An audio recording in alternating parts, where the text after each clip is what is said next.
Hello and welcome back to Life in Every Season.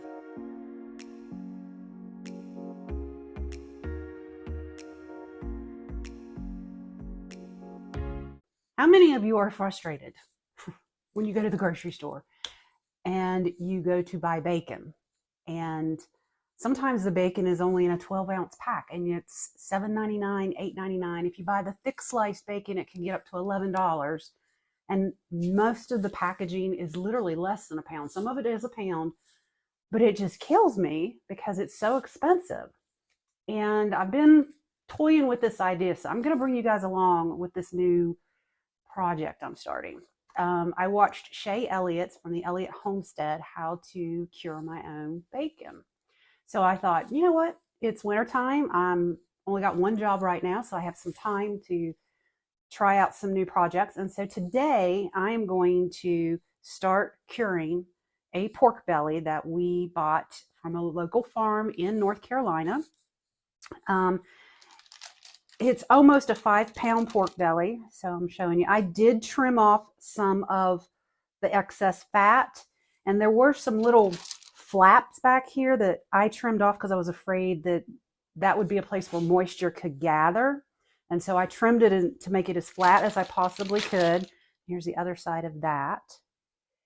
So what this recipe does is basically, and I will link Shay's video as well, so you can, she's a little more knowledgeable about this than I am, so I'll link that down there. So if I can't answer any of your questions, you might be able to get them answered through her link as well.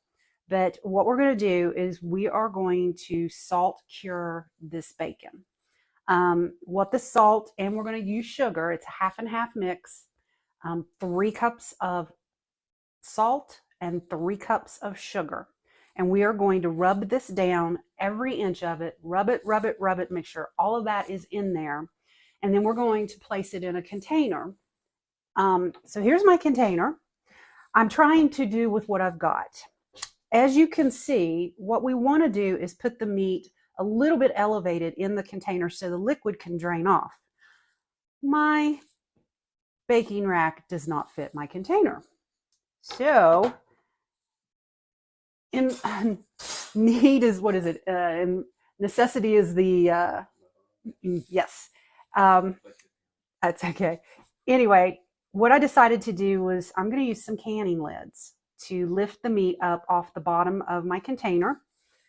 And once we get this all rubbed down nice and well, we're going to place this in here. And then we're going to place it in the refrigerator. And every day we will check it. If this one is on the bottom, at the end of the day, we're going to put this one on top and this one on the bottom. And we're going to drain out any liquid that accumulates in the bottom of this container. This process, from what I understand from Shay's video, can take 10 days up to 14 days. But in the end, we're going to have salt cured bacon, and we can cut off what we need, however much we need. After I get it cured, I'm not sure how I'm going to store it, if I'm going to get meat hooks and hang it up here somewhere in the kitchen, or how I'm going to actually store it. But I thought you could come along with me on this ride to see if I can do it right and if it works. So I'll be having little updates in the next 2 weeks of how is my bacon curing. So what I have here, like I said, I have 3 cups of, I butcher the name, it's turbinado sugar. So it's not bleached, it's not highly processed. And then I've got 3 cups of pink Himalayan sea salt. Now in Shay's video, she says to use a medium grind salt. I have found when I compare that to this pink Himalayan fine salt, this is huge compared to this one. And then, but it's also small compared to the coarse. The coarse is almost like, well, I'll show you. I mean, it's actual crystals. She says when you really shouldn't use this because it won't actually soak into the meat as well. So that's why I'm using this particular salt, is because even though it says it's a fine grind, it's really not. So I've mixed my sugar and my salt, or I poured them together in this bowl, and I'm going to get them all mixed up really well.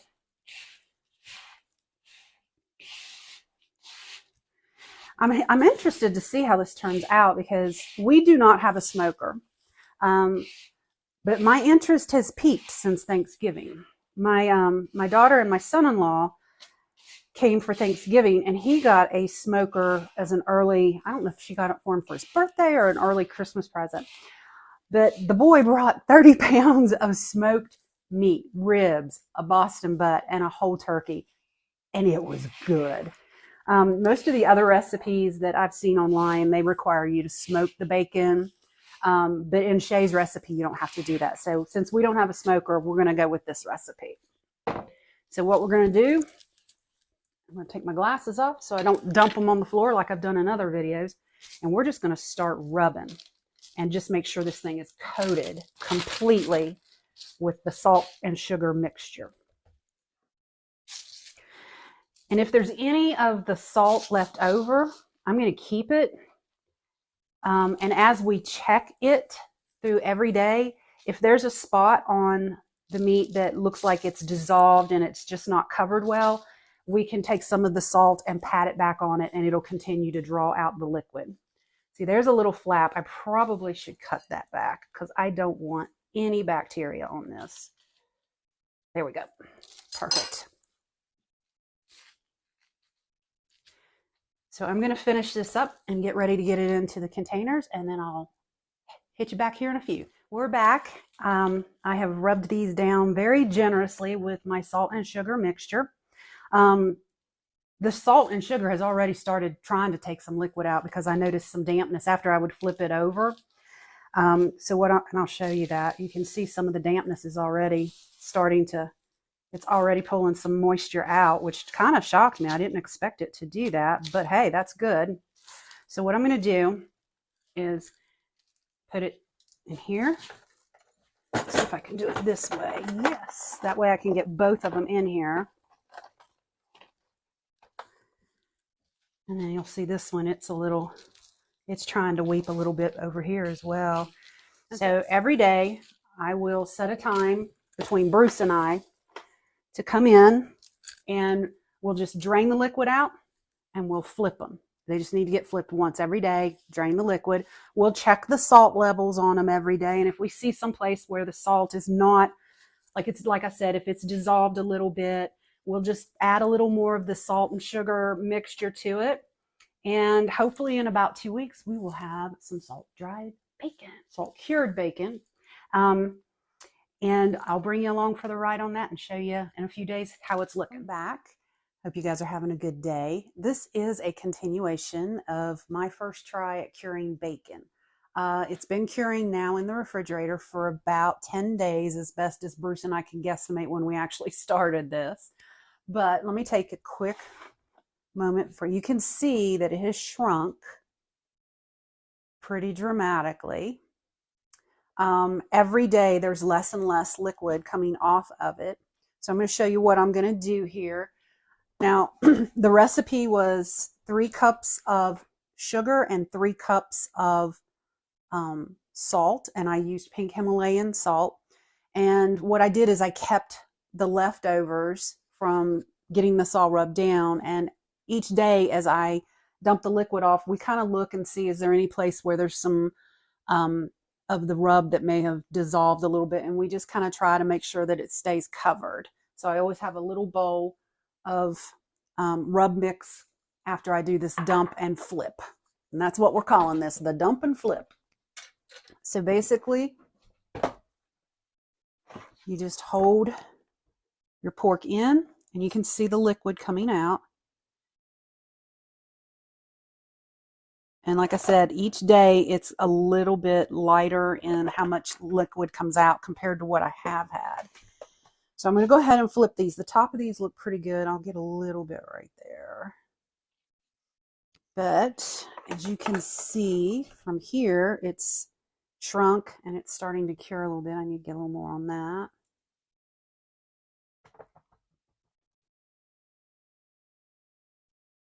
And yes, my canning rings seem to be doing a pretty good job. I'm going to put a little bit more down in that crack just to make sure. And then we're going to flip it over. Let's flip it this way. But when I first put these in here last week, I barely could get these in. And now they're fitting very nicely close together. And see, there's some right there where the moisture has wicked off some of the salt. So you just go back, and I'm trying to not over salt it. And we'll find out how good of a job I did here in a few more days. But I'm going to give this at least a full 2 weeks because this is my first time doing this, and I want to make sure I get it done right. But that is it, folks, on the bacon. When the project's completely done, I'll bring you back around and I'll show you the finished product, hopefully in the next 4 to 5 days. Thanks a bunch. So we're back around to the bacon. You've seen the beginning process that I started back in November. Can you believe it? Today is January the 16th, and I started this on November the 27th of 2023. But we're finally getting around to finishing up this bacon. And the reason we have such a lag between when I started it and as of today is between November 27th and today we've had a lot of holidays. And unfortunately, Bruce and I got the crud over Christmas, and we had upper respiratory stuff that lasted a good full 2 weeks. And then we no sooner got better from that, and then we got a stomach bug, and that wore us down for a few days. So we're finally back on our feet, and I want to get this finished so you guys can see how it turned out.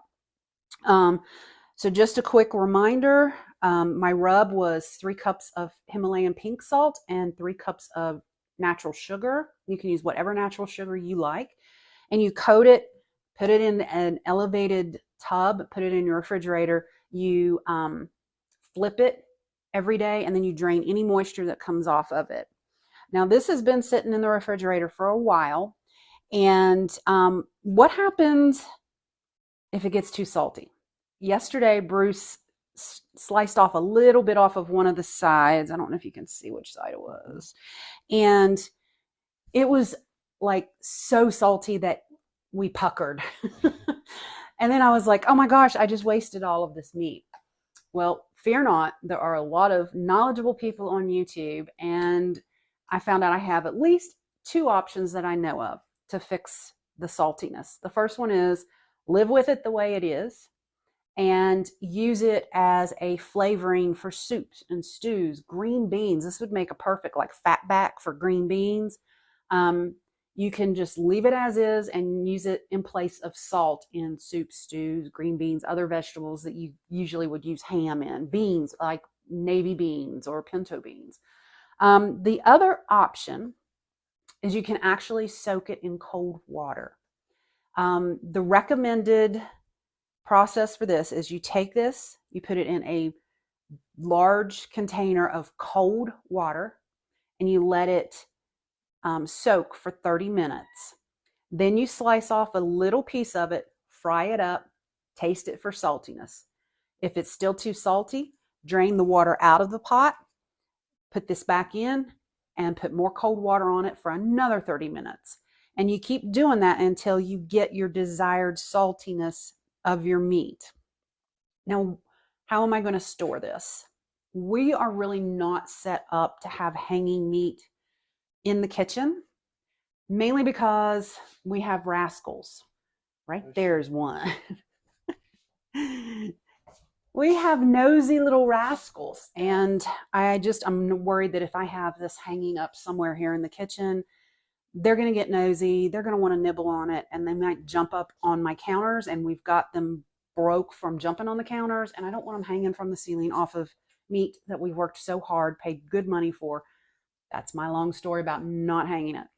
So what I plan to do with this is I'm going to cut this into manageable amounts, probably a half a pound or so. And I'm going to vacuum seal them, and I'm going to put them in my freezer. That way we can still pull them out, use them. They'll defrost pretty quickly. But that's how I plan to store my bacon this year. I'm going to try this again. And folks, please try this stuff. I I really kind of got wound up in thinking that I had messed this up yesterday because it's so salty, but everything is a learning curve, and how are you going to learn if you don't try? So I encourage you to try curing your own bacon, and it may lead to other things. We don't have a smoker, but my soon-to-be son-in-law does, and maybe I'll start sending my stuff to him to smoke. We'll see. But so I'm going to weigh this and see what the dry weight is of this. Um, if I remember correctly, it was about almost 5 pounds. And the dry weight for this now is 3.87 pounds. So it didn't lose a lot of mass like I thought it would, but it did shrink considerably because I had it in this container. And when I first put them in there, they were overlapping each other, and now they both fit perfectly in it. The rings were to hold it up off of the bottom of the container because I don't have a rack that was big enough to fit everything. So we've got nearly 4 pounds of bacon. Yes, it's salty, but we can fix that. And I've been pricing bacon at the grocery stores, and they don't even sell it in a full pound anymore. It's 12 ounces. And it's usually anywhere from $6.99 to $9.99, depending on what brand you buy. So I'm going to keep trying this. I'm going to keep working at it. Maybe the next time I won't have to soak it. But I hope you guys stay safe and warm this winter season, and we'll catch you guys on the next one. And if you like this content and the information we're giving y'all, please like and subscribe. It helps our channel, and we do the same thing for everyone that we view their videos. We know how much time and effort it goes into putting these out. Thank you guys, and have a great evening.